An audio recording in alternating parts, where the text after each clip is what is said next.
And I'll use that to segue into what I really want us to talk about, the concept of neuro-branding, right? So your agency offers this service to clients and customers here in China.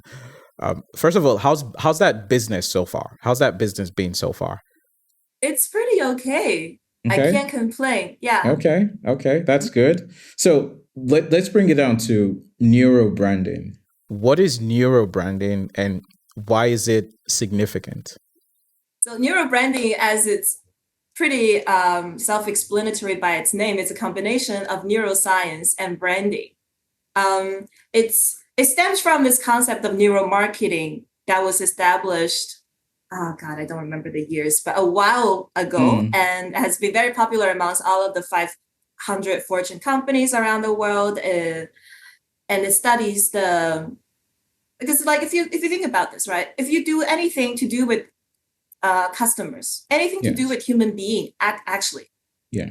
intrinsically, you want to figure out what makes people tick, right? Absolutely. No matter if you do sales, you do marketing, you do branding, you do product development, all of it, right? You do it for the people. So it goes down to what the people really need.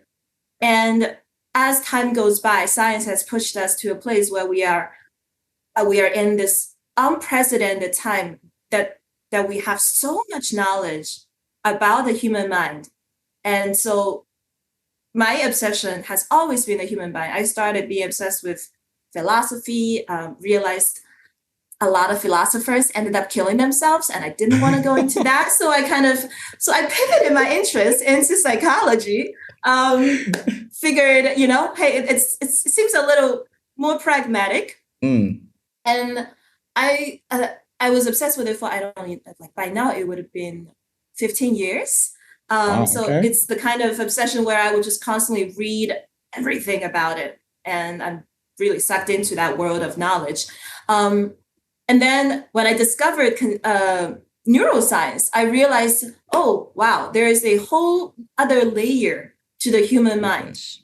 and it is even more tangible than the studies in psychology, right? So for me, it's like, wow, this is taking me to a new place of acceptance, a new Yeah. place of self-awareness, a new place of body and mind alignment.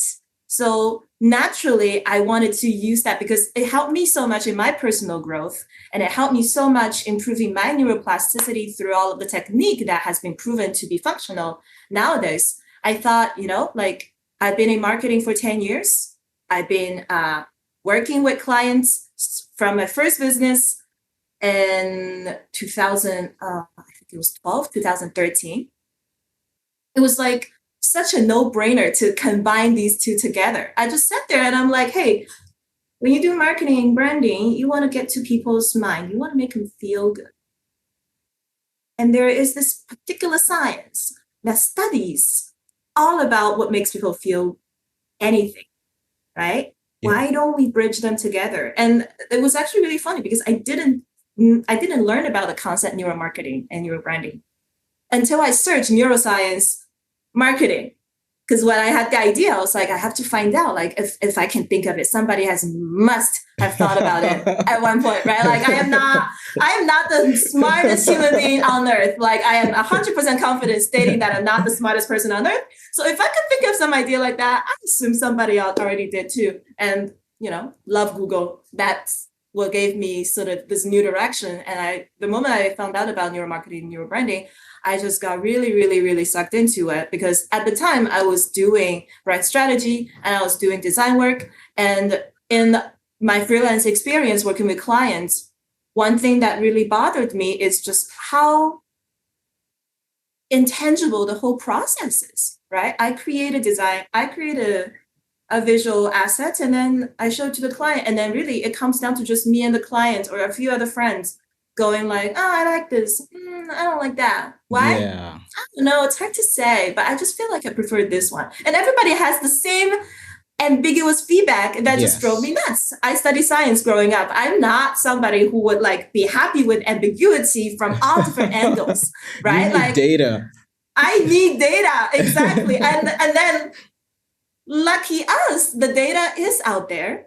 And the data has been collected. It's not as popular yet for people to use these data in that sense, right? Like, so that's what got me into this idea where I want to like eliminate the ego process in our creative meetings, in the I sense see. that, oh, I like this better. I am the CEO of the company, Yeah. but the CEO is probably not even the target audience at all, right? And you're just simply not in the same persona bracket. And Yeah. so when you're sitting in the meeting and a group of people that are not the target audience sitting there like trying to establish who has the better taste, who has the authority, it just seems so It becomes a power ridiculous. struggle.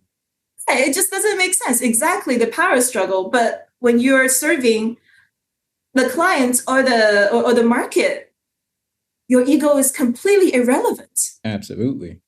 right? If you want numbers, you want the market to like it. And then you can't know if the market will like it by not asking them and collecting Yes. data from them. And by that, I need to specify, I don't mean just any data, I mean accurate emotional data, right? And that itself already sounds ambiguous enough. How do you do emotional data, right? And that's what neuroscience is for. It's literally there to measure and make emotions presentable in a numerical way, right?